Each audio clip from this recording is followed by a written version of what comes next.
지금부터 2021년 9월 26일 온유교회 주일 오전 예배를 시작하도록 하겠습니다.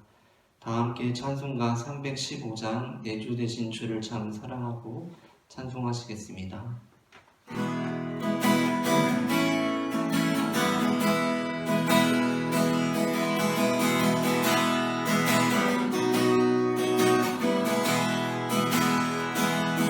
내 주 되신 주를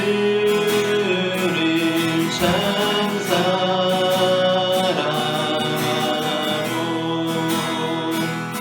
꼭 그에게 죄를 다고 합니다. 그는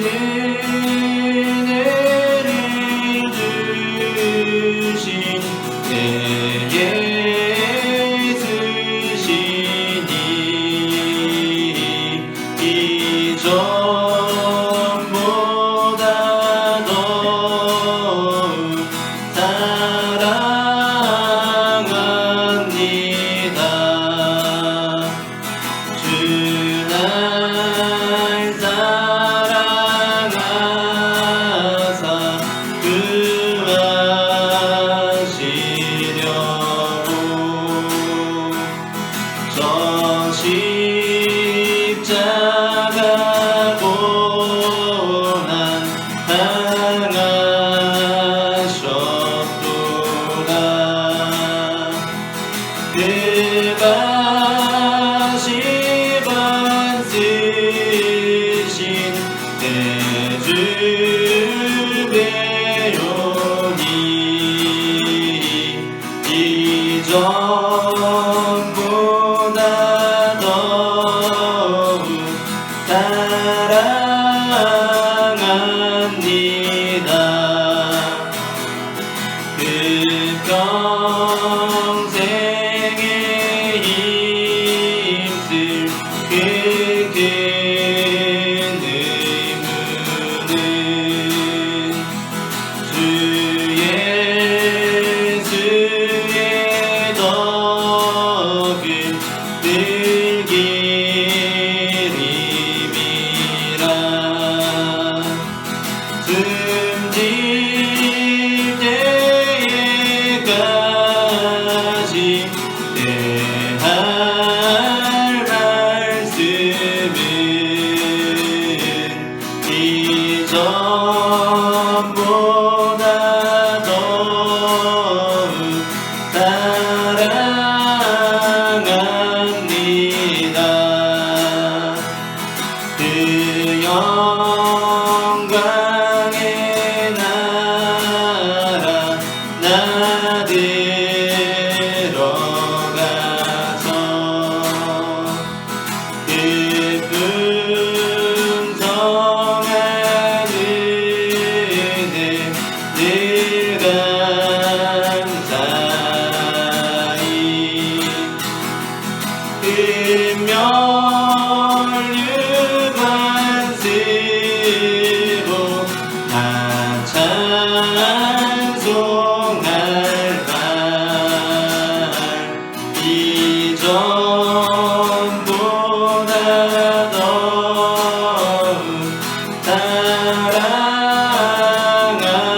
사랑합니다. 아멘. 이어서 찬송가 364장 내 기도하는 그 시간 함께 찬송 부르시겠습니다.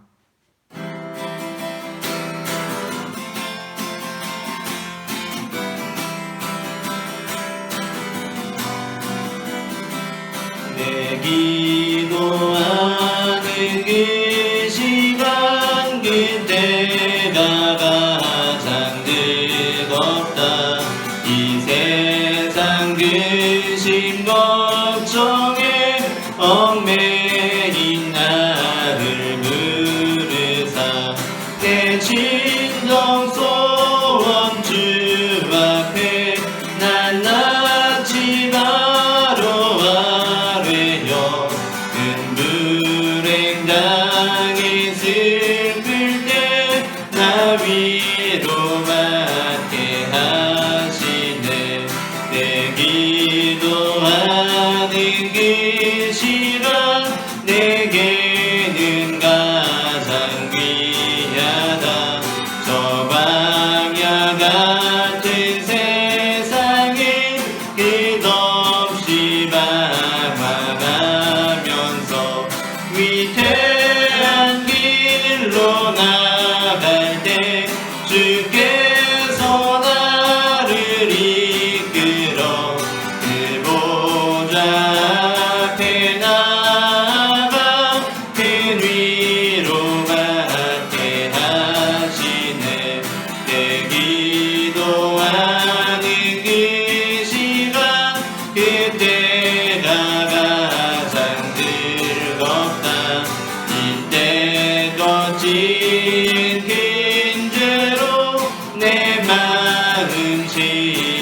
영광을 보여주셨네. 아멘. 교회 소식을 전하겠습니다. 오늘 주일 오전 예배는 사전 녹화하여 비대면 온라인 예배로 드리며 사전 녹화 현장에는 예배 필수 인원만 참석하고 있음을 알려드립니다. 금주간에는 매일 평일 오전 예배가 있습니다. 다 함께 찬송가 365장 힘차게 찬송 부르시겠습니다.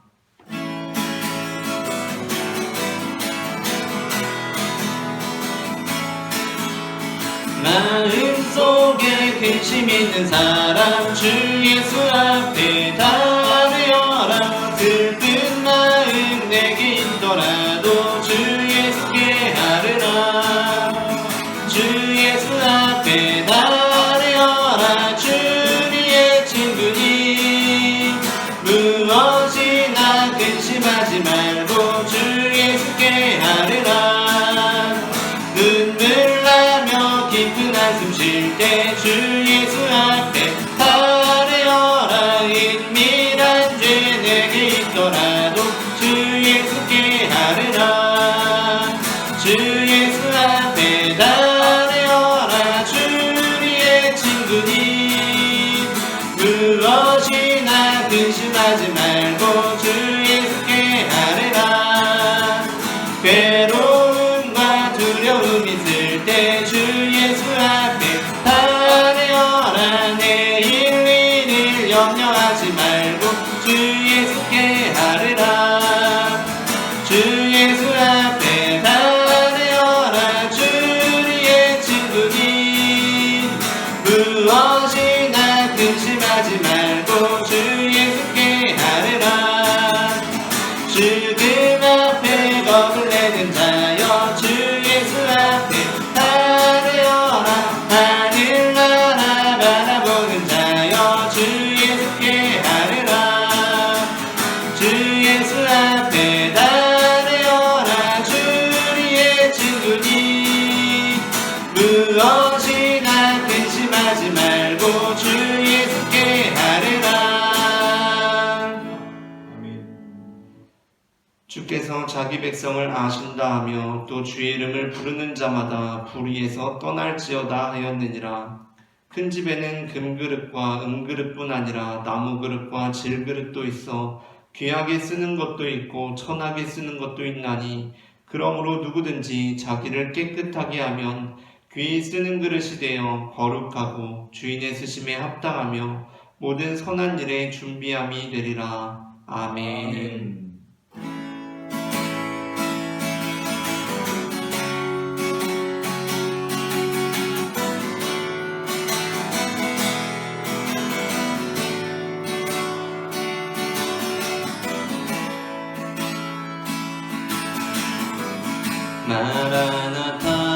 마라나타 주 예수여 어서 오시옵소서.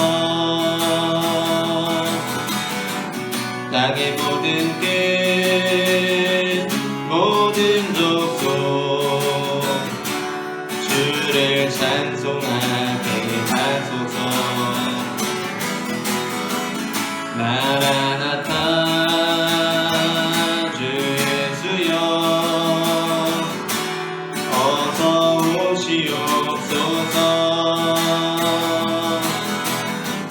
모든 열방이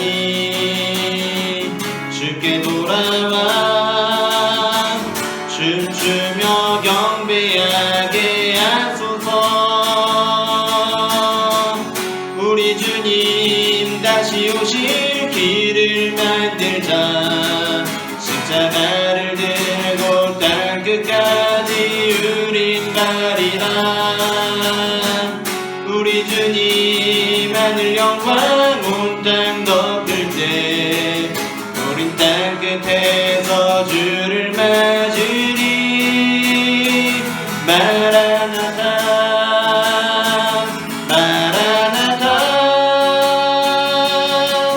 아멘. 주 예수여 오시옵소서. 마라나타 마라나타 아멘. 주 예수여 오시옵소서. 마라나타 마라나타. 아멘. 주 예수여 오시옵소서. 마라나타 마라나타. 아멘. 주 예수여 오시옵소서.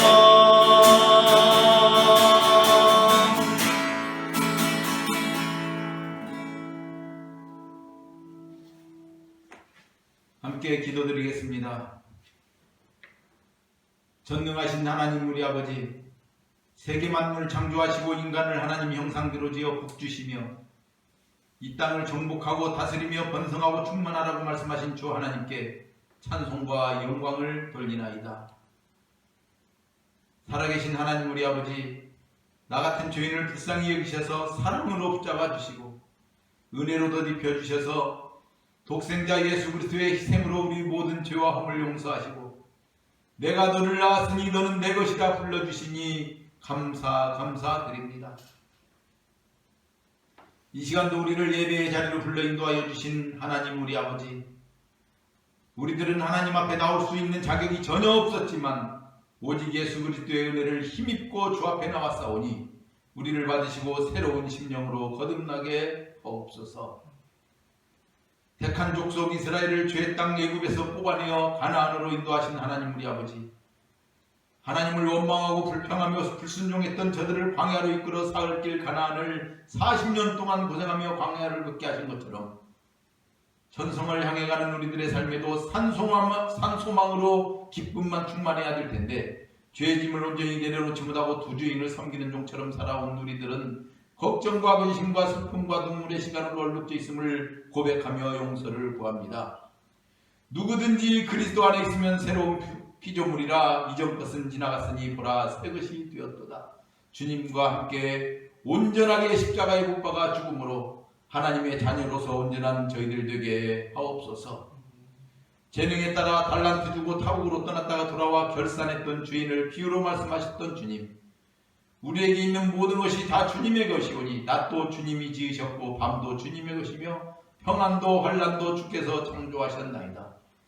죄 위에는 다 주님의 것임을 믿고 원하오니 이 세상 사는 날 동안 우리들의 삶이 사랑으로 섬기고 감사와 찬양으로 주님의 이름을 영화롭게 함으로 5 달란트를 더 남기는 온유교회 성도들이 다 되게 하옵소서. 주 하나님께 기쁨이 되며 칭찬받는 저희들이 다 되게 하옵소서.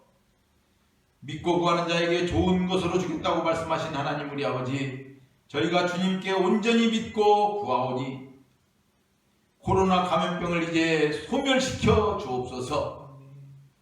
온유교회를 사용하셔서 처음은 미약하나 나중은 창대하여 많은 영혼을 구원하는 주님의 뜻을 온전히 이루는 교회 되게 하옵소서. 이 나라의 안정과 평화를 주장하여 주옵소서. 정치, 경제, 사회, 문화 등 각계각층이 분열되지 않게 붙잡아 주시고 남북 간 긴장 완화와 북한 동포들의 굶주림도 보살펴 주옵소서. 온유교회를 여기 세우시고 이용세 목사님과 저희들을 불러주신 하나님 우리 아버지, 주님께 온전한 저희들 되기를 원합니다. 마지막 이때에 하나님의 기쁨이 드는 온유교회와 성도들 다 되게 하옵소서. 온유교회 예배로 하나님 앞에 나와 엎드린 성도들을 붙잡아 주시고 기쁨 충만, 은혜 충만, 믿음 충만, 성령 충만한 저희들이 다 되게 하옵소서. 할 수 있거든이 무슨 말이냐? 믿는 자에게는 능치 못함이 없사오니 오늘도 목사님을 통해 선포되는 하나님의 말씀을 아멘으로 영접하여 믿는 자에게 따르는 표적이 있게 하셔서 주님의 이름으로 귀신을 쫓아내며 새 방언을 말하며 뱀을 집어 올리며 무슨 독을 마실지라도 해를 받지 않는 예수 제자의 표적이 우리 모두에게 나타나게 하옵소서. 이 모든 말씀을 우리에게 재능대로 달란트 주시고 주의 일 감당케 하신 예수 그리스도 이름으로 기도하옵나이다. 아멘.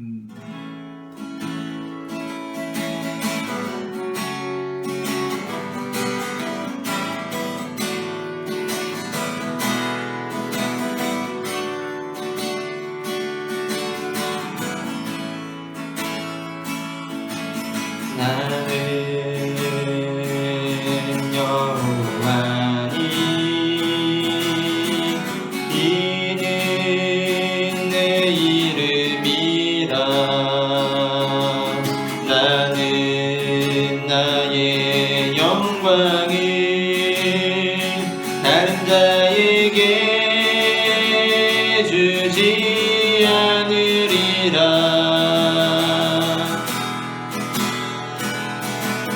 나는 여호와니 이는 내 이름이라. 나는 나의 찬송을 우상에게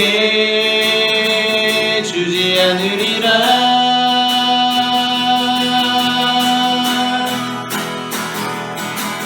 오라 나의 아들 딸들아, 나의 영광 위에 참도한 자들아, 나의 찬송 부르게. 내가 너희를 지었으니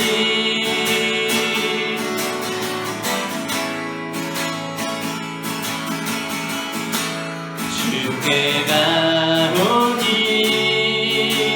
날 새롭게 하시고 주의 은혜를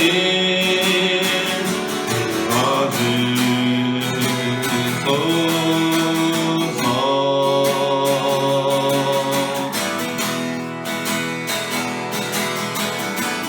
내 안에 발견한 나의 연약함 모두 벗어지리라. 주의 사랑으로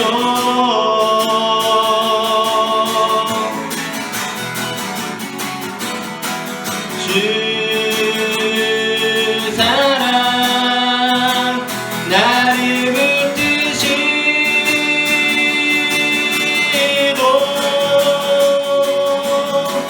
주 곁에 날 이끄소서.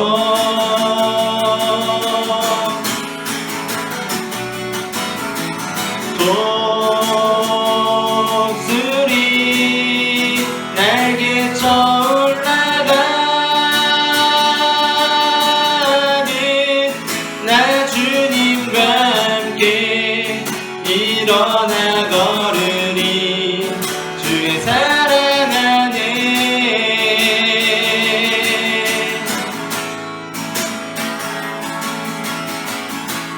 나의 눈 열어 주를 보게 하시고 주의 사랑을 알게 하소서.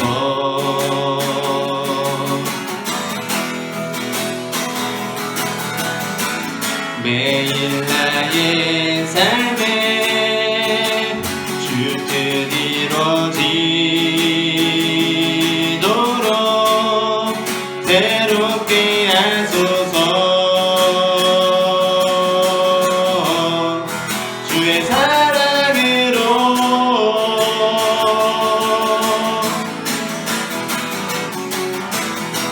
주 사랑 나를 붙드시고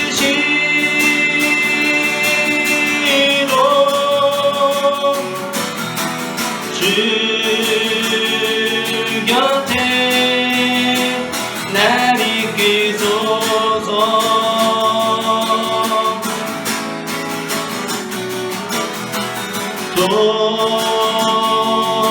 독수리 날개쳐 올라가는 나 주님과 함께 일어나 걸으리. 주의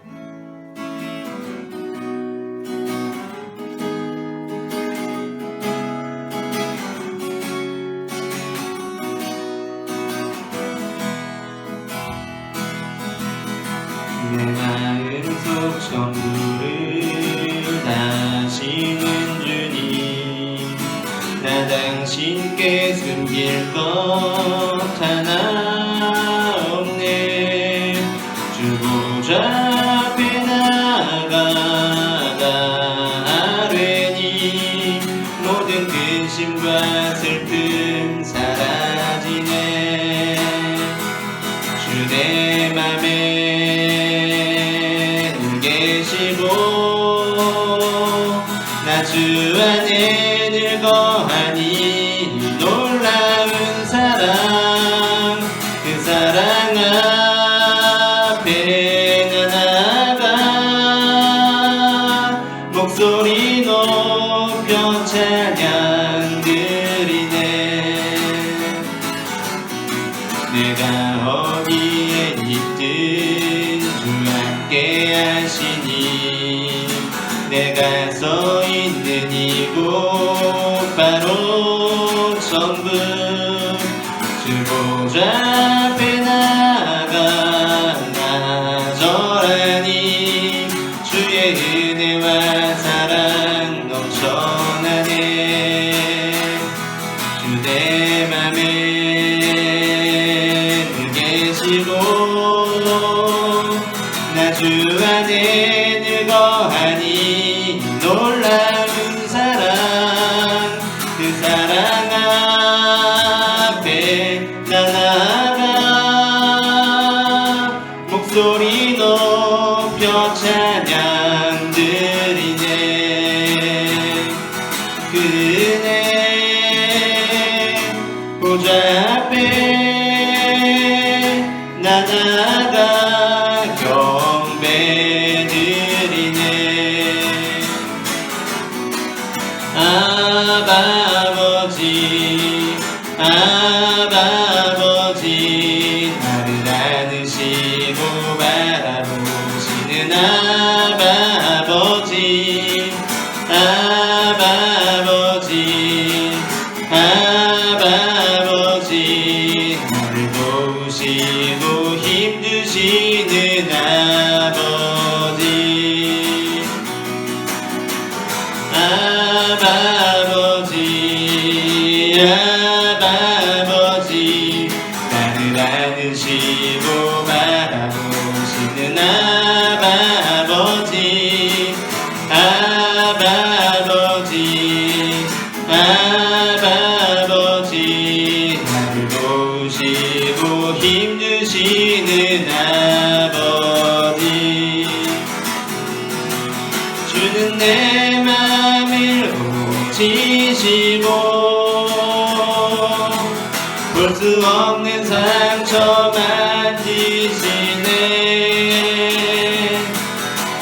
나를 아시고 나를 이해하시네 내 영혼 새롭게 세우시네 주는 내 맘을 고치시고 볼 수 없는 상처 만지시네 나를 아시고 나를 이해하시네 내 영혼 새롭게 세우시네 사랑해 주신 은혜를 감사합니다 이 시간 주님 앞에 너만 예배하게 하시며 주님의 음성을 사모하게 하시니 주님께 은혜를 감사합니다 하나님 아버지 오늘 이 시간에는 주님 앞에 나온 아들과 딸들에게 주님의 음성을 들려주시고 우리의 듣는 귀를 열어주시옵소서 우리가 주님의 뜻 안에 거하는 믿음의 자녀들이 될 수 있도록 주님 인도하여 주시옵소서 사랑의 주님 오늘 하루도 우리에게 하늘을 허락하시고 우리를 따가운 때문에 신 주님의 그 뜻을 우리가 헤아리기를 소망합니다 하나님 아버지 주님께서 우리에게 약속하신 축복을 우리가 받아들이게 하시며 하나님 오늘 이 시간에도 우리가 주님만을 사모하며 나아가오니 하나님 주님의 음성을 들어주시옵소서 하나님 우리의 눈을 열어 주님을 바라보게 하여 주시옵소서 주님을 통하여 우리가 세상 가운데서 말을 발견할 수 있도록 주님 도우시옵소서 하나님의 말씀을 내려주시옵소서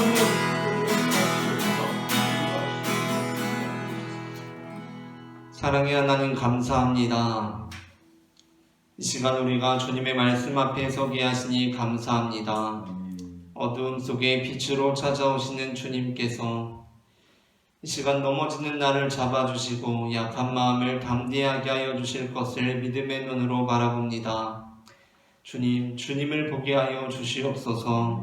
나를 붙들어 주시옵소서. 내 뜻과 내 생각 내려놓고 주님의 음성을 기다립니다. 말씀하여 주시옵소서. 살아계신 주 예수 그리스도의 이름으로 기도합니다. 아멘. 오늘 우리가 함께 나눌 말씀은 마태복음 25장 31절부터 45절까지입니다. 마태복음 25장 31절부터 45절까지 본문은 신약성경 44페이지 전후에 있습니다. 다 함께 일어나셔서 성경을 봉독하겠습니다.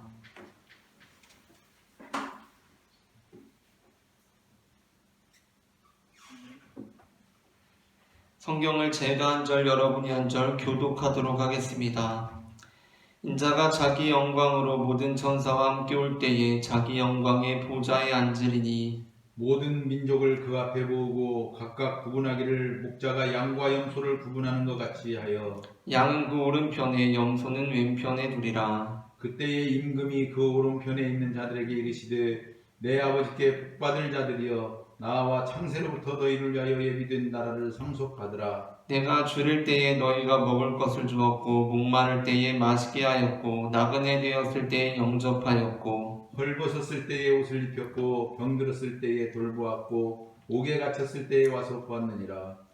이에 의인들이 대답하여 이르되 주여 우리가 어느 때에 주께서 줄이신 것을 보고 음식을 대접하였으며 목마르신 것을 보고 마시게 하였나이까. 어느 때에 나그네 되신 것을 보고 영접하였으며 헐벗으신 것을 보고 옷 입혔나이까.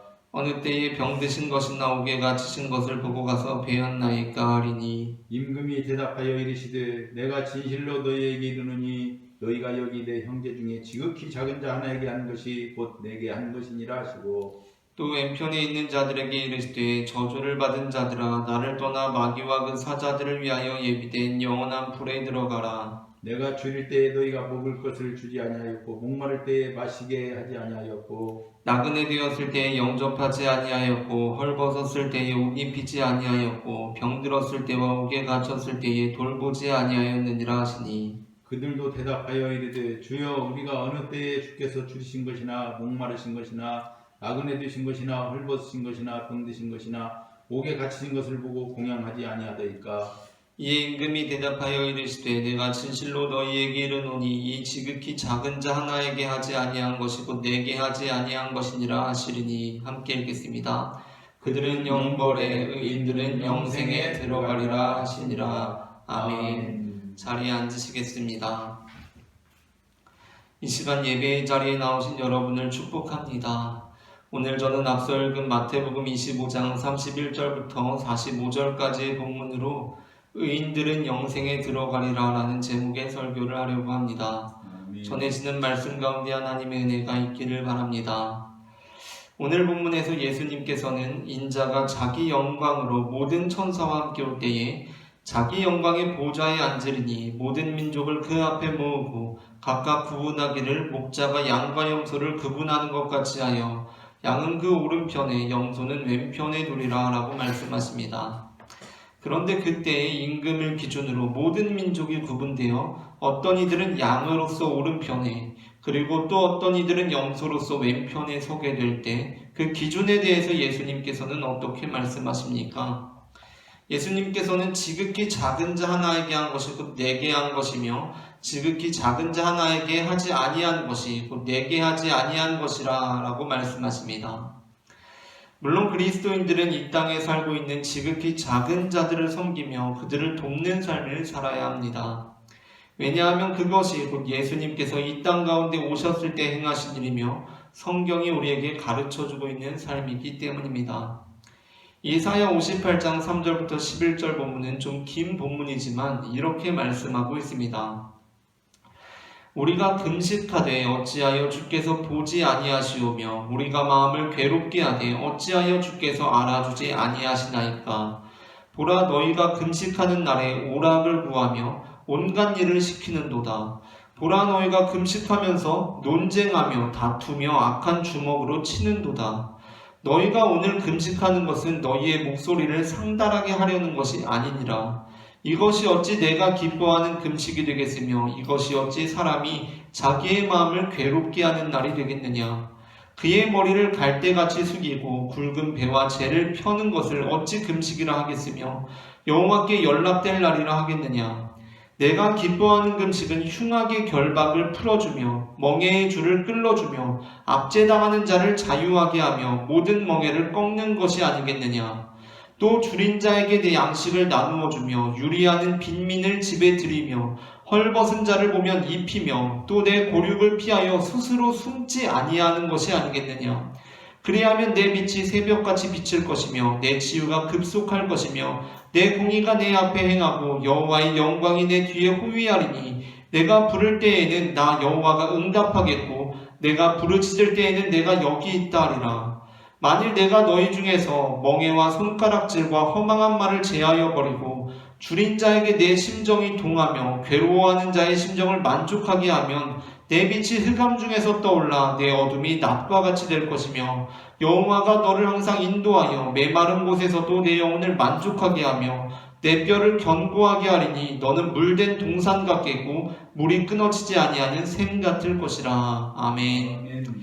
이사야 58장 3절부터 11절 본문은 우리가 행하는 종교 의식들이 본문에서는 특별히 금식으로 언급되고 있고 오늘 우리의 신앙생활 안에서는 예배나 기도로도 생각될 수 있는 이 종교 의식들이 줄인 자에게 양식을 나누어 주며 빈민을 집에 들이며 헐벗은 자를 보면 입히는 삶이 결여된 그러한 행위들과는 상관없는 행위들이라면 그 금식과 그 예배와 그 기도를 하나님께서 알아주시지 않으시며 그 모든 의식들이 하나님께 상달되지 않는다고 말씀하고 있습니다.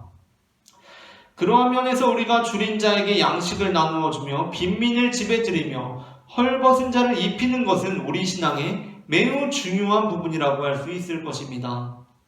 우리는 그것을 부정하지는 않습니다. 그러나 아무리 그렇다고 해도 오늘 본문에서 구원의 기준으로서 지극히 작은 자 하나에게 한 것이고 내게 한 것이며 지극히 작은 자 하나에게 하지 아니한 것이 곧 내게 하지 아니한 것이라고 예수님께서 말씀하시는 것은 우리가 그리스도인으로서 생각해 볼 때 어딘가 좀 지나치고 또 한쪽으로 지나치게 치우친 느낌을 지울 수가 없습니다. 그 이유는 오늘 본문에서 구원의 기준이 제시될 때 우리가 또한 우리 신앙의 매우 중요한 요소라고 알고 있는 믿음에 관해서는 전혀 말씀하고 있지 않기 때문입니다. 우리는 우리가 믿음으로 구원받는다고 고백합니다. 사도 바울은 로마서 1장 17절에서 복음에는 하나님의 의가 나타나서 믿음으로 믿음에 이르게 하나니 기록된 바 오직 의인은 믿음으로 말미암아 살리라 함과 같으니라 라고 선포하였고 예수님 역시 요한복음 3장 16절에서 하나님이 세상을 이처럼 사랑하사 독생자를 주셨으니 이는 그를 믿는 자마다 멸망하지 않고 영생을 얻게 하려 하심이라 라고 말씀하셨습니다. 그러나 오늘 본문에서 오늘 마태복음 본문에서 구원의 기준이 제시될 때 믿음은 전혀 언급되지 않습니다. 그러한 면에서 오늘 본문은 예수님께서 마태복음에서 행하시는 마지막 설교임에도 불구하고 그리스도인들에게 외면당해 왔고 그리스도인들이 이 본문을 읽을 때 당혹스럽게 하는 본문이라고 할 수 있습니다. 그래서 오늘날 많은 성서학자들은 이 본문을 그렇게 윤리적인 메시지로 읽지 않습니다. 그러니까 이 본문을 믿음이 생략되고 오로지 행위로서 그 구원이 판단되는 말씀으로 읽지 않는다는 것입니다. 오히려 오늘날 많은 성서학자들은 이 본문이 이미 믿음이 전제된 복음으로 읽습니다. 그것은 오늘 본문에 나오는 지극히 작은 자를 우리가 일반적으로 생각하는 그냥 가난한 사람들이나 힘없는 사람들이라고 이해하는 것이 아니라 당시 실제로 굶주리고 헐벗고 옥에 갇혔던 예수님의 제자들로 이해하는 것에서 가능해집니다. 그러니까 오늘 본문에 나오고 있는 지극히 작은 자에 대한 새로운 해석을 시도하는 성서학자들은 오늘 본문에 나오고 있는 지극히 작은 자를 우리가 일반적으로 생각하는 그냥 가난한 사람들이나 힘없는 사람들이 아니라 당시 실제로 굶주리고 헐벗고 옥에 갇혔던 예수님의 제자들, 그 예수님의 동지들, 예수님의 고륙들로 이해한다는 것입니다. 그리고 이러한 성서학자들의 주장은 분명한 근거를 가지고 있습니다. 사실 예수님께서는 마태복음에서 이전에 오늘 본문과 유사한 내용의 말씀을 전하셨던 바 있습니다. 마태복음 10장 40절부터 42절입니다. 너희를 영접하는 자는 나를 영접하는 것이요 나를 영접하는 자는 나를 보내신 이를 영접하는 것이니라. 선지자의 이름으로 선지자를 영접하는 자는 선지자의 상을 받을 것이요 의인의 이름으로 의인을 영접하는 자는 의인의 상을 받을 것이요 또 누구든지 제자의 이름으로 이 작은 자 중 하나에게 냉수 한 그릇이라도 주는 자는 내가 진실로 너희에게 이르노니 그 사람이 결단코 상을 잃지 아니하리라 하시니라. 아멘. 마태복음 10장 40절부터 42절에서 예수님께서는 작은 자를 향한 섬김이 그 상을 잃지 않을 것에 대해서 말씀하십니다. 그런데 여기서 작은 자가 누구입니까? 이전에 마태복음 10장에서 나온 이 작은 자가 누구입니까? 그냥 가난한 사람들입니까? 그냥 목마른 사람들입니까? 그냥 힘없는 사람들입니까? 아닙니다. 마태복음 10장 40절에서 42절에서 40절부터 42절에서 작은 자, 이 작은 자는 마태복음 10장 안에서 분명하게 연결되어 있는 대상이 있습니다. 그들이 누구입니까? 바로 예수님의 제자들입니다. 마태복음 10장 2절에서 예수님께서는 12제자를 부르시고 그들을 전도의 연장, 선교의 연장으로 떠나보내십니다.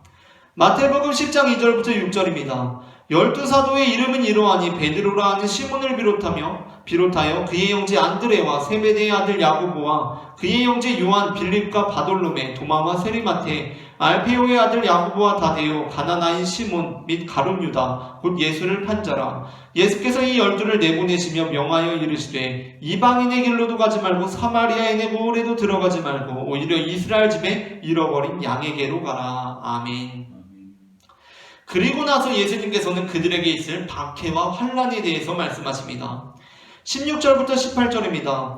보라, 내가 너희를 보냄이 양을 이리 가운데로 보냄과 같도다. 그러므로 너희는 뱀같이 지혜롭고 비둘기같이 순결하라. 사람들을 삼가라. 그들이 너희를 공회에 넘겨주겠고 그들의 회당에서 채찍질하리라. 또 너희가 나로 말미암아 총독들과 임금들 앞에 끌려가리니 이는 그들과 이방인들에게 증거가 되게 하려 하심이라. 아멘. 이제 그러고 나서 이제 예수님께서는 마지막으로 이 말씀을 하십니다. 우리가 방금 읽은 10장 40절부터 42절입니다.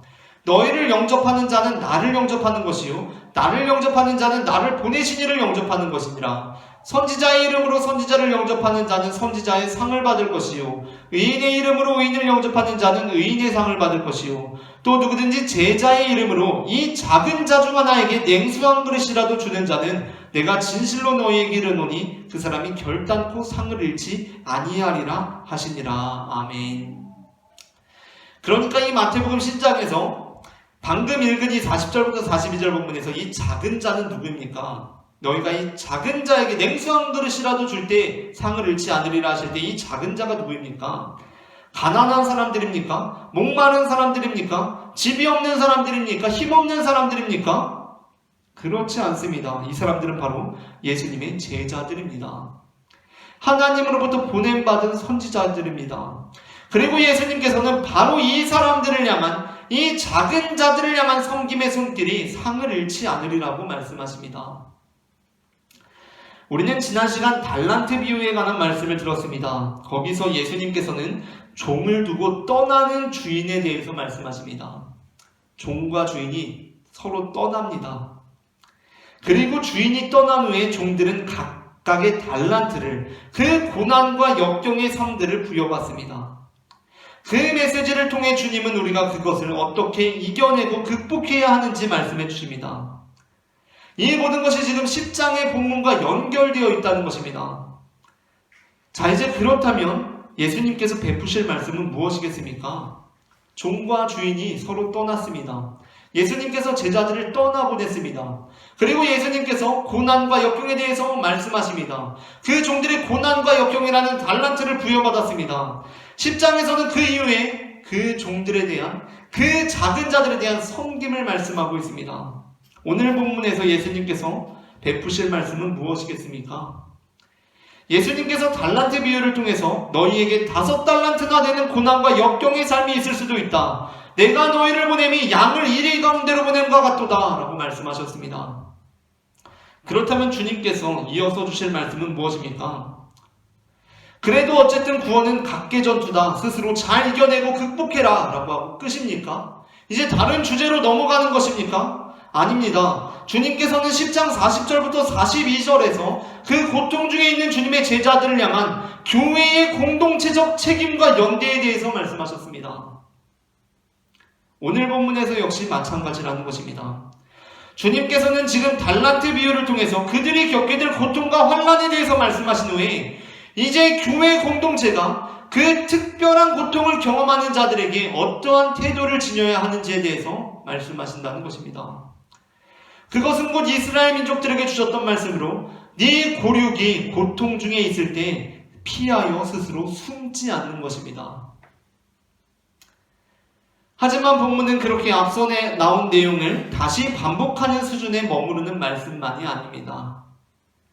오늘 본문은 앞서 10장에 나오는 직접적인 연결고리들을 생략함으로써 우리가 최후의 날에 입게 될 영광이 어떠한 성격의 것인지를 10장에 나온 것보다 더욱 극적으로 드러내고 있습니다. 방금 읽은 마태복음 10장 40절부터 42절에서는 너희와 나 그리고 나를 보내신 이의 연결고리가 자세하게 언급되어 있습니다. 그러니까 예수님의 제자들을 영접하는 자는 예수님을 영접하는 자와 다름없고 그렇게 예수님을 영접하는 자는 예수님을 보내신 이 곧 하나님 아버지를 영접하는 것과 다름없습니다. 그러나 오늘 본문에서 예수님께서는 최후의 날에 대해서 말씀하실 때 내가 올 때라고 하지 않으십니다. 오늘 본문에서 내가 나오기는 합니다. 그러나 그 내가 지칭하는 것이 직접적으로 예수님을 가리키고 있는 것이 아닙니다. 오늘 본문에서 가리키는 내가, 그 내가가 누구입니까? 오늘 본문이 시작되는 부분에서 그 내가를 지칭하는 그 존재가 나타나고 있습니다. 바로 31절에 언급되는 인자입니다. 물론 우리는 이 지점에서 인자는 곧 예수님 아닙니까? 라고 말할 수도 있습니다. 사실 복음서에서 예수님께서는 자신을 자주 인자라고 하십니다. 다음 주에도 예수님은 자신을 인자라고 하십니다. 이 인자라는 표현은 구약성경 다니엘에 나오는 표현으로서 예수님의 메시아적 성격을 잘 드러내는 표현이라고 할 수 있습니다. 다니엘 7장 13절부터 14절입니다. 내가, 여기에서 이 내가는 다니엘입니다. 다니엘이 내가 또 밤 환상 중에 보니 인자 같은 이가 하늘 구름을 타고 와서 옛적부터 항상 계신 이에게 나아가 그 앞으로 인도되매 그에게 권세와 영광과 나라를 주고 모든 백성과 나라들과 다른 언어를 말하는 모든 자들이 그를 섬기게 하였으니 그의 권세는 소멸되지 아니하는 영원한 권세요 그의 나라는 멸망하지 아니할 것이니라. 아멘. 여기서 이 인자라는 표현은 소멸되지 아니하는 영원한 권세와 멸망하지 않는 나라를 가지고 계신 바로 예수 그리스도 그 메시아를 표현하고 있습니다. 이 본문이 바로 예수님의 메시아적 성격을 드러내는 인자라는 표현이 사용된 예입니다. 그러나 우리는 또한 이 인자라는 말이 그러한 예수님의 메시아적 성격을 드러낸 표현이면서도 동시에 그냥 평범한 사람의 아들, 곧 말 그대로 그냥 인자, 사람의 아들, 평범한 사람들을 지칭하는 표현임을 우리는 잊지 말아야 합니다. 그래서 메시아의 성격을 드러내는 인자라는 표현의 원천이 되는 다니엘에서 역시 인자는 반드시 메시아 또는 하나님의 아들, 그 신적 존재만을 지칭하는 것이 아니라 그냥 다니엘이라는 사람을 지칭하는데 인자라는 말을 사용하기도 합니다. 다니엘 8장 15절부터 17절입니다. 나 다니엘이 환상을 보고 그 뜻을 알고자 할 때에 사람 모양 같은 것이 내 앞에 섰고 내가 들은즉 을레강 두 언덕 사이에서 사람의 목소리가 있어 외쳐 이르되 가브리엘아 이 환상을 이 사람에게 깨닫게 하라 하더니 그가 내가 선 곳으로 나왔는데 그가 나올 때에 내가 두려워서 얼굴을 땅에 대고 엎드리매 그가 내게 이르되 인자야 깨달아 알라 이 환상은 정한 때 끝에 관한 것이니라 라고 말씀하고 있습니다. 이 본문에서 인자가 누구입니까? 인자야 라고 부릅니다. 누구에게 부르는 것입니까? 다니엘을 향해서 부르는 것입니다. 다니엘 그 사람을 위해서 인자야 라고 부르고 있습니다. 이 다니엘 본문에서 사람 모양 같은 것 또는 사람의 목소리라고 할 때 그 사람은 우리 같은 사람이 아닙니다. 그는 사람 모양 같은 것이고 사람의 목소리라고 하지만 그는 메시아적 성격을 담고 있는 표현으로서 인자, 즉 다니엘이 경험한 신적 존재입니다. 그러나 다니엘 8장 15절부터 17절에서 딱 이 인자라고 표현되어 있는 것, 그 인자는 그러한 신적 존재가 아닙니다. 그 인자는 바로 다니엘 그 자신입니다. 이처럼 다니엘 안에서도, 구약 성경의 다니엘서 안에서도 인자는 신적 존재와 함께 때로는 그냥 사람의 아들, 인간, 그를 지칭하는 표현으로 사용된다는 것입니다. 오늘날 성서학은 마태복음 25장 31절부터 46절에서 언급되고 있는 지극히 작은 자가 그냥 가난한 사람만이 아니라 예수님의 제자들, 예수님의 고륙인 자들을 발견해냄으로써 우리로 하여금 본문에 대한 보다 올바른 이해에 한 걸음 더 나아갈 수 있는 길을 마련해 주었습니다. 그러나 우리가 이 본문에 대해 온전한 의미로 나아가 그 종착지에 도착하기 위해서 우리는 이제 지극히 작은 자에 대한 새로운 이해뿐만이 아니라 이 본문 안에서 인자에 대한 새로운 이해를 이루어야 합니다. 오늘 본문에서 인자는 누구입니까? 자, 마태복음 오늘 본문에서 인자라고 시작하고 있습니다. 인자. 그 인자가 누구입니까? 인자가 다시 올 때 마태복음 25장 31절 오늘 본문에서 인자가 올 때라고 말하고 있습니다. 그가 누구입니까? 지금 예수님이 오신 것입니까? 그 인자가 예수님입니까? 예수님이 오셔서 내가 사실 죄였다, 저 지극히 작은 자였다라고 말씀하시는 것입니까? 우리가 그렇게 이해할 때, 그러니까 예수님이 오셔서 지극히 작은 자와 자신을 동일시하는 것으로 본문을 이해할 때 예수님께서 우리에게 주시는 최후의 날에 대한 이미지는 희미해집니다. 분명치 않습니다. 그 이유는 사실 이 본문을 통해 예수님께서 우리에게 주시고자 하셨던 말씀은 최후의 날에 벌어질 완전한 역전의 상황이기 때문입니다.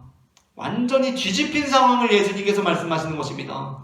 그래서 우리가 지극히 작은 자를 그냥 가난하고 힘없는 사람들로 보는 것으로부터 예수님의 제자들로 보는 데 나아가더라도 인자를 바로 그 지극히 작은 자, 즉 예수님의 제자가 아니라 예수님으로 보고 있는 한, 신적인 존재로 보고 있는 한 우리는 이 본문을 선명하게 볼 수가 없는 것입니다. 예수님께서는 우리를 통한 완전한 의미에서의 역전을 이 본문을 통해서 말씀하고 계십니다.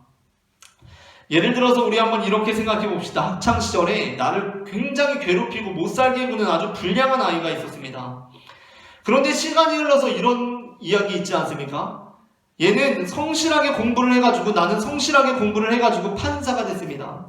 그런데 나를 괴롭히던 그 아이는 계속 그렇게 살아가지고 불량배가 되고 폭력배가 되었습니다. 그래서 나는 판사가 되고 그 아이는 폭력배가 되어서 내가 그에게 형을 선고하는 그런 상황이 벌어지게 된 것입니다.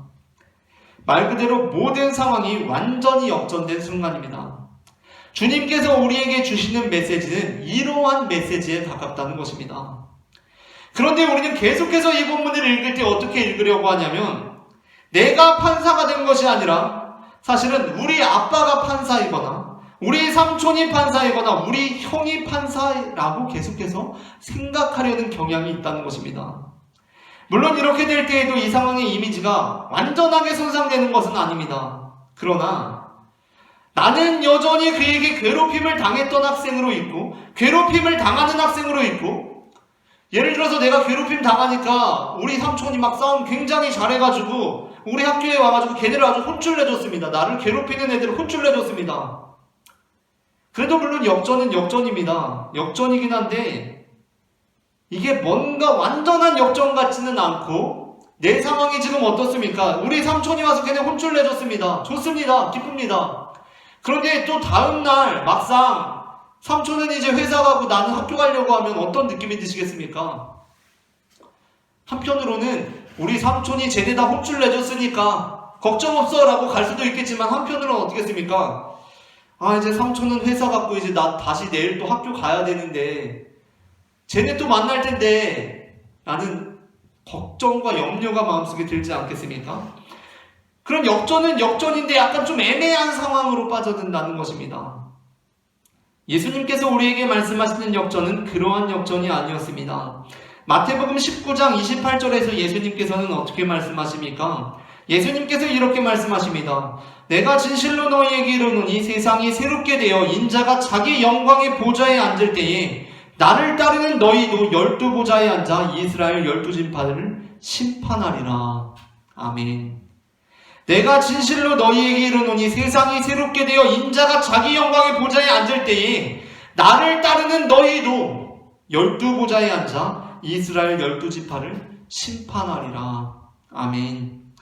예수님께서 말씀하시는 역전은 야 너가 괴롭히는 얘가 사실은 내 조카인 거 몰랐냐? 라고 하시면서 예수님께서 싸움 잘하시는 우리 삼촌이 되어서 야 얘 사실 내 조카야 라고 하면서 그들을 혼쭐 내주는 것이 아닙니다. 예수님께서 대신 혼쭐 내주시는 것이 아닙니다.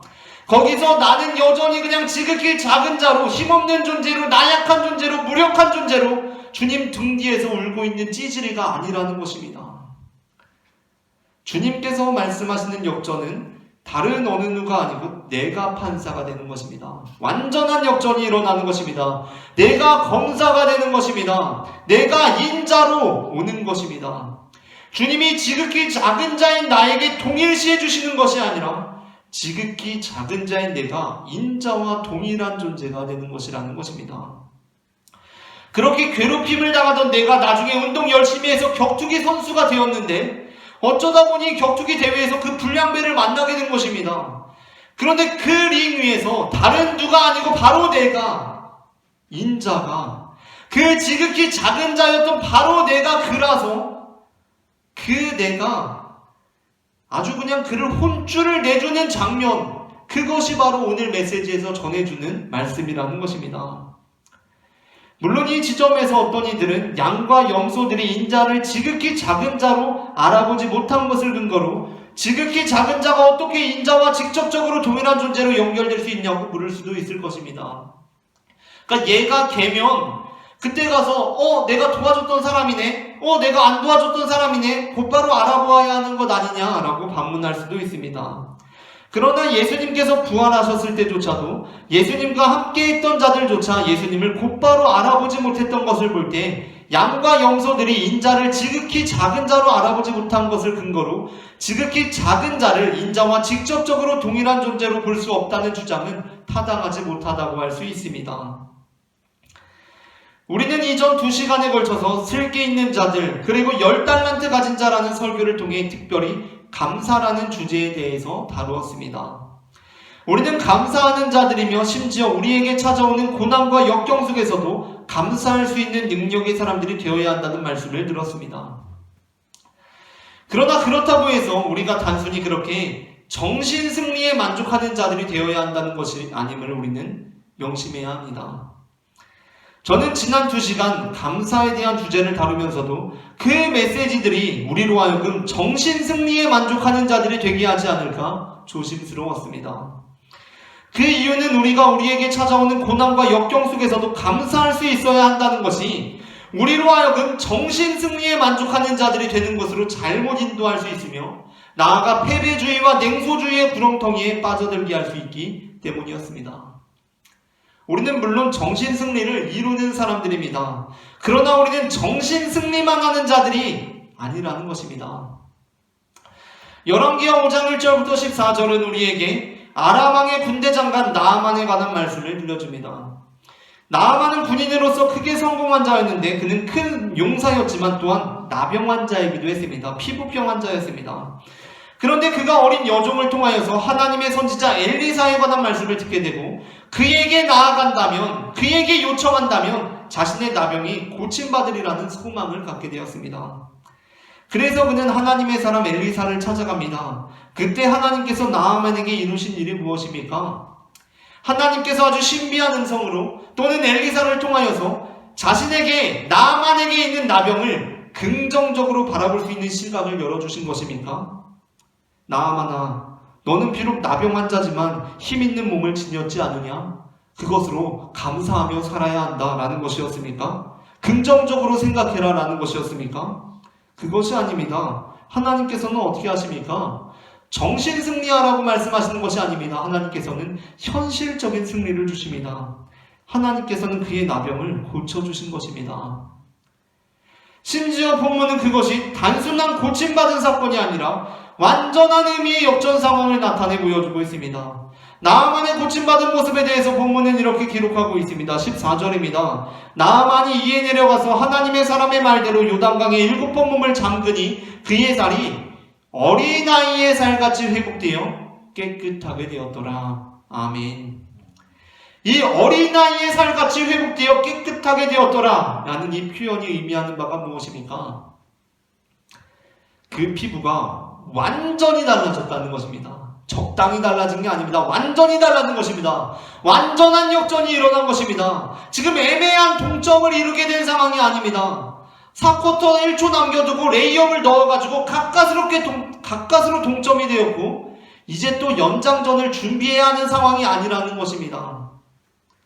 4쿼터 1초 남겨두고 경기는 종료됨과 동시에 중앙선에서 던진 것이 버저비터로 3점짜리 역전골이 들어갔다는 얘기를 하는 것입니다. 본문은 그가 병이 나았고 그냥 평범한 군인들 피부 정도 되었다라고 말씀하고 있지 않습니다. 그는 군인인데 어린아이의 피부같이 되었습니다. 말 그대로 요즘 말로 사기 캐릭터가 되었다는 것입니다. 오디션 프로그램에 춤을 잘 추면 춤 잘 추는 애구나 했는데 노래 불렀는데 노래도 잘하는 겁니다. 노래도 잘하는데 스토리가 좋습니다. 얘가 살아온 스토리가 좋습니다. 사기 캐릭터입니다. 사기 캐릭터. 축구로 치면은 슈팅이 좋으면 드리블이 좀 떨어지거나 드리블이 좋으면 헤더가 약하거나 해야 되는데 시키면 시킬수록 다 잘하는 겁니다. 뭉찬 오디션에 나왔는데 저거 잘하네, 또 잘하네 다 잘하는 겁니다. 군인이면 어떻습니까? 소개팅에 나가서 군인입니다. 피부가 좀 거칠거칠해도 이 군인이 몸짱이네, 멋지다, 건강하네 해야 하고, 또 소개팅에 나갔는데 피부가 좀 뽀얗고 그런 사람이 나오면은 그냥 피부가 좀 좋은 걸로, 몸 좀 약해도 피부 좋은 걸로 만족해야 되는데, 이 나아만이 어떻게 된 것입니까? 강인한 군인의 몸인데 피부가 부드럽습니다. 얼굴 보고 꽃미남인 줄 알았는데 벗겨보니까 몸짱입니다. 비현실적인 군대장관 캐릭터가 탄생하게 되었다는 것입니다. 물론 우리는 감사하는 사람들이어야 합니다. 감사는 무척이나 중요합니다. 그러나 주님께서 우리에게 가르쳐 주시는 감사는 고난 그 자체에 대한 감사가 아닙니다. 역경 그 자체에 대한 감사가 아닙니다. 그러니까 그 고난에 감사하고 그 역경에 감사한다고 표현할 수는 있지만, 그래서 그 고난을 지속시키고 그 역경이 유지되게 하는 감사가 아니라는 것입니다. 우리는 고통 자체를 즐거워하는 마조이스트가 아니라는 것입니다. 우리가 기독교가 주장하는 감사를 오해할 때 우리는 감사를 단순히 정신승리로 오해합니다. 그리고 고통과 역경을 그냥 계속 참고 견딥니다. 아니야, 나 이거 감사해야 돼. 힘든데 감사해야 돼. 고통스러운데 감사합니다. 이렇게 지금 처한 상황을 받아들이는 것을 넘어서 거기 눌러앉아버리는 것으로 오해한다는 것입니다. 그러나 주님이 가르쳐 주시는 감사는 우리로 하여금 현 상황에 안주하게 하는 것으로서의 감사가 아닙니다. 그것은 현 상황을 극복하고 이겨내게 하는 힘으로서의 감사입니다. 그러므로 우리는 같은 감사라는 말을 사용하면서도 그것이 담고 있는 메시지가 무엇이며 그것이 추구하고 있는 힘이 무엇인지를 분별함으로써 우리가 지녀야 할 것으로서의 감사를 올바로 이해할 필요가 있다는 것입니다. 사도 바울의 말씀을 살펴봅시다. 우리가 무화과 나무의 여름이라는 설교에서 읽었던 데살로니가전서 5장 1절부터 11절 말씀은 주님의 재림에 관한 말씀으로부터 감사와 기도에 관한 주제로 이어집니다. 16절부터 18절입니다. 항상 기뻐하라, 쉬지 말고 기도하라, 범사에 감사하라. 이것이 그리스도 예수 안에서 너희를 향하신 하나님의 뜻이니라. 아멘. 여기서 항상 기뻐하라는 것과 범사에 감사하라는 것은 사실 거의 같은 의미로 다루어질 수 있는 내용입니다. 그런데 그 사이에 참 어울리지 않는 내용이 하나 들어가 있습니다. 그것이 무엇입니까? 쉬지 말고 기도하라는 것입니다. 사실 우리가 우리 삶에 기뻐하고 감사하면 기도할 필요는 별로 없습니다. 아니, 모든 게 기쁘고 감사한데 뭘 더 기도합니까? 이래도 감사 저래도 감사인데 뭘 더 기도합니까? 그러나 우리가 만약 그러한 의문이 든다면 우리는 이것이 바로 우리가 잘못된 감사에 빠져 있음을 드러내는 표식이 됨을 깨달아야 한다는 것입니다. 안주하게 하는 감사에 중독된 이들은 기도할 일이 없습니다. 이래도 감사, 저래도 감사합니다. 고통이 찾아와도 감사하고 감사해야 된다고 생각합니다. 하지만 그것은 사실 안일한 패배주의와 냉소주의의 또 다른 이름일 뿐입니다. 계속되는 고난과 역경으로 인해 그것을 극복하고 이겨내고자 하는 의지가 완전히 상실되고 그 고난과 역경 자체에 무감각해져 버리고 무신경해져 버리는 것입니다. 하지만 사도 바울이 우리에게 가르쳐주는 감사는 그것이 아닙니다. 그것은 항상 기쁘고 범사에 감사하면서도 쉬지 않고 기도할 수 있는 감사입니다. 감사함으로 깨어있는 그 기도, 쉬지 않고 기도하는 그 감사가 바로 사도 바울이 우리에게 가르쳐주고 있는 감사이고 기도라는 것입니다. 라이트 형제는 어제보다 오늘 1m 더 날아가게 된 것으로 인해 감사했습니다. 그런데 그 감사로 인해 그들이 어떻게 합니까? 이것으로 인해서 감사하다, 만족스럽다, 이제 앞으로 계속 1m만 날아야겠다라고 합니까? 아닙니다. 그들은 그 감사를 통해서 더 멀리 날아보자는 의미를 잃어버립니까? 아닙니다. 그렇게 더 멀리 날아보자는 의미를 잃어버리게 하고 그저 거기에 안주하게 한다면 그것은 사도 바울이 말씀하는 감사가 아닙니다. 사도 바울이 전하는 감사는 오늘 1m 간 것에 감사하면서도 동시에 어떻게 합니까? 그것을 소중히 여기면서도 동시에 더 먼 곳, 더 높은 곳에 소망을 두게 하고 쉬지 않고 기도하게 하는 힘을 부여하는 감사라는 것입니다. 주님께서는 우리가 고통 중에도 감사하기를 원하십니다. 역경 중에도 감사하기를 원하십니다. 그러나 그것이 우리가 정말 고통 자체에 감사하며 역경 자체에 감사해야 하는 이상한 사람이 되라는 말씀이 아니라는 것입니다. 교회는 그러한 사람들이 모여있는 정신병원이 아닙니다. 주님께서 우리가 고통 중에서 감사하기를, 역경 중에도 감사하기를 원하시는 것은 감사의 그 모든 것들을 이겨내고 극복할 힘이 담겨있기 때문이며 그것을 통하여 우리가 고통 없는 삶, 역경이 사라진 삶을 누리기를 원하시기 때문입니다. 자, 잘했다, 착하고 충성된 종아, 이제 이 주인의 기쁨에 참여하라. 그날을 주님께서 말씀하고 계신다는 것입니다. 성경에 아주 짧지만 유명한 기도물, 그리고 짧지만 임팩트 있게 다루어지는 인물 중에 한 사람으로 야베스를 들 수 있을 것입니다. 야베스는 역대상 4장 10절 부분에 갑자기 등장해서 아주 짧지만 임팩트 있는 기도를 전해주고 퇴장합니다. 역대상 4장 10절입니다. 야베스가 이스라엘 하나님께 아뢰어 이르되 주께서 내게 복을 주시려거든 나의 지역을 넓히시고 주의 손으로 나를 도우사 나로 환난을 벗어나 내게 근심이 없게 하옵소서 하였더니 하나님이 그가 구하는 것을 허락하셨더라. 아멘. 우리는 본문을 통해서 야베스가 어떠한 사람이었는지, 어떠한 상황 속에서 이러한 기도를 올려드렸는지 자세히는 알 수 없습니다. 그러나 우리가 오늘 본문을 통해 분명히 알 수 있는 것은 하나 있습니다.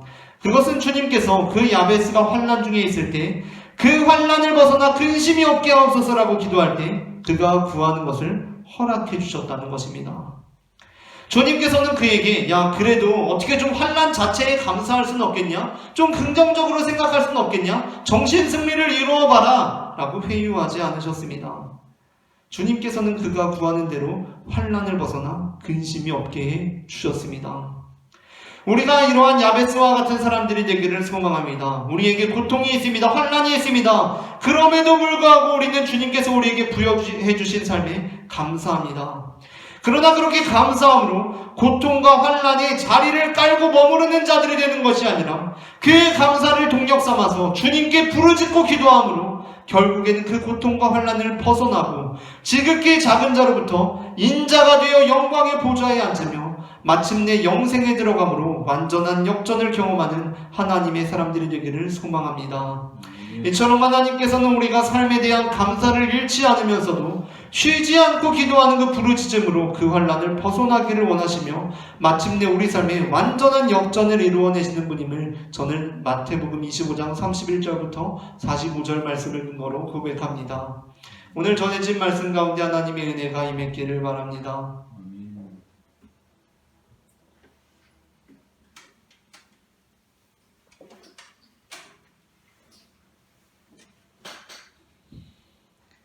이 시간에는 우리 함께 그 야베스의 기도로의 가사로 이루어진 야베스의 기도라는 곡을 함께 찬송하기를 원합니다. 우리가 우리의 삶에 감사하면서도 동시에 그 감사를 동력 삼아 쉬지 않고 기도함으로 부르짖음으로 주님의 은혜를 경험하는 완전한 역전을 경험하는 주님의 자녀들이 되기를 소망합니다.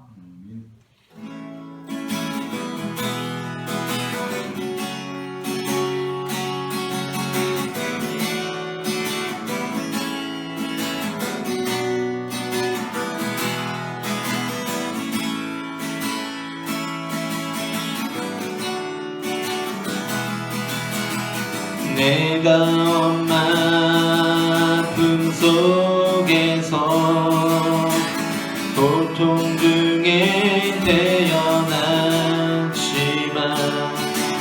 나를 구원하신 하나님 날 택하시고 존귀케 하셨네. 내 평생에 여호와를 섬기며 그 말씀만 따라 살아가리. 주의 집에 나 항상 거하리니.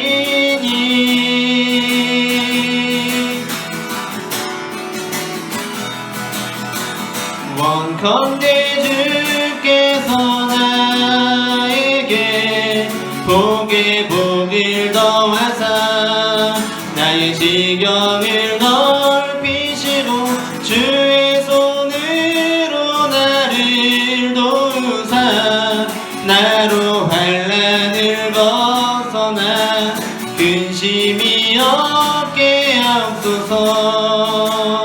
내가 엄마 품속에서 내가 엄마 품속에서 고통 중에 태어났지만 나를 구원하신 하나님 날 택하시고 존귀케 하셨네. 내 평생에 여호와를 섬기며 그 말씀만 따라 살아가리. 주의 집에 나 항상 거하리니.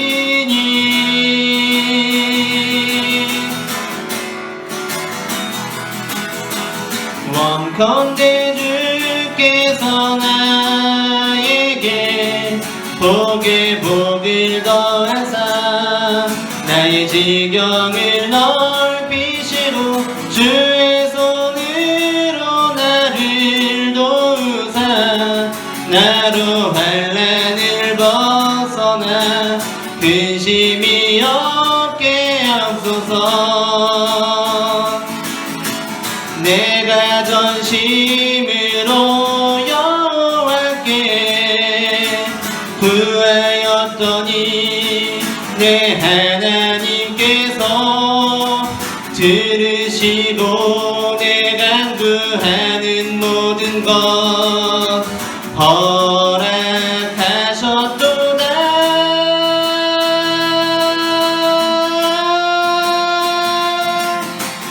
원컨대 주께서 나에게 복에 복을 더하사 나의 지경을 넓히시고 주의 손으로 나를 도우사 나로 환난을 벗어나 근심이 없게 하옵소서.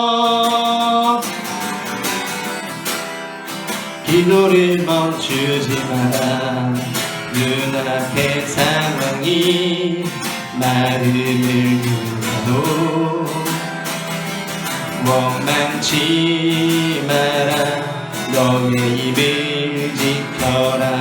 저들은 너의 입을 보고 있다. 마음을 뺏기지 마라. 마음을 뺏기지 마라. 내가 널 도우지 않는단 소리에 너의 모든 게 불리해도 너는 기도를 계속해라. 너 기도를 멈추지 마라. 내가 너의 그 모든 상황을 바로 역전시키리니 너 기도를 멈추지 마라. 내가 잠시도 쉬지 않고 모든 걸 지켜보고 있으니 바로 역전되리라. 기도를 멈추지 마라. 기도를 멈추지 마라.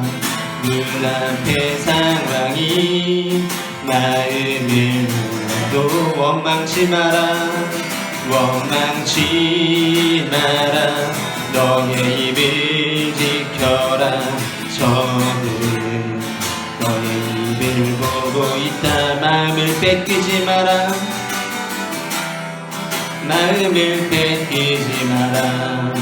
내가 널 도우지 않는단 소리에 너의 모든 게 불리해도 너는 기도를 계속해라. 너 기도를 멈추지 마라. 내가 너의 그 모든 상황을 바로 역전시키니 너 기도를 멈추지 마라. 내가 잠시도 쉬지 않고 모든 걸 지켜보고 있으니 바로 역전되리라. 저들의 힘이 너를 압도해도 저들의 힘이 내 숨을 조여도 너는 보리라. 기도의 능력을 내가 역전시키리라.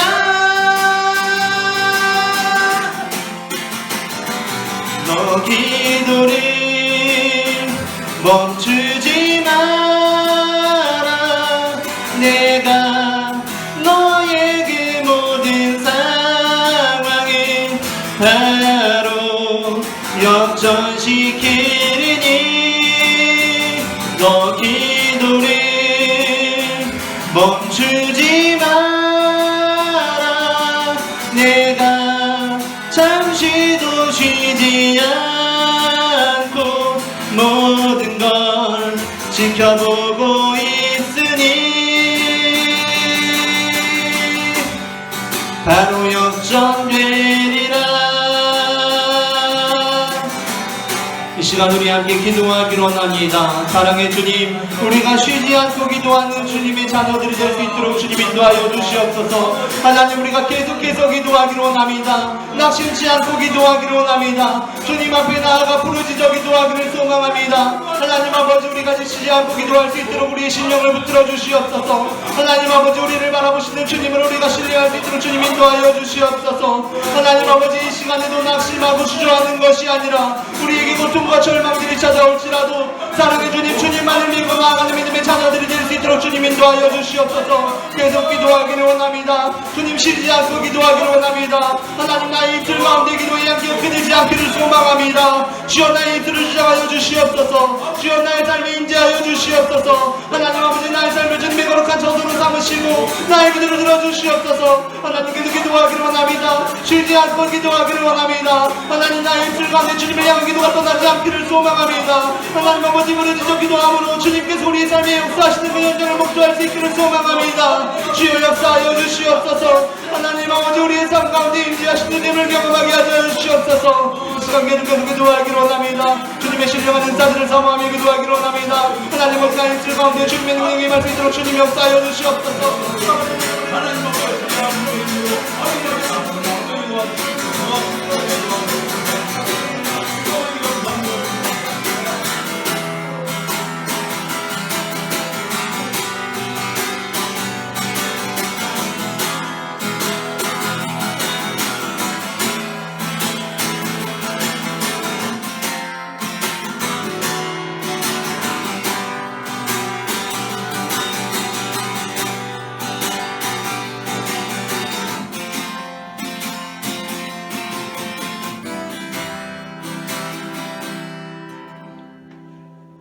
우리를 사랑하시는 하나님 아버지, 이 시간 우리가 계속 기도할 수 있도록 우리를 도와주시니 그 은혜를 감사드립니다. 아멘. 이제 우리도 야베스처럼 주님께 부르짖음으로 환난을 벗어나 근심이 없는 곳에 이를 수 있도록 우리를 도와주시옵소서. 아멘. 이제는 우리를 향하여 항상 기뻐하고 쉬지 말고 기도하고 범사에 감사하라는 뜻을 가지고 계신 하나님 아버지의 사랑과 주님의 제자된 우리 모두를 인자와 동등한 영광의 자리로 부르시는 예수 그리스도의 은혜와 우리의 삶에 역사하셔서 환난 중에 도움이 되시는 성령 하나님의 인도하심이 지금 각자의 자리에서 주님의 의를 온전히 이루어 마침내 영광의 날에 영생에 들어가겠노라고 결단하는 모든 영혼들의 머리 위에 지금부터 영원토록 함께 하시기를 간절히 축원하옵나이다. 아멘.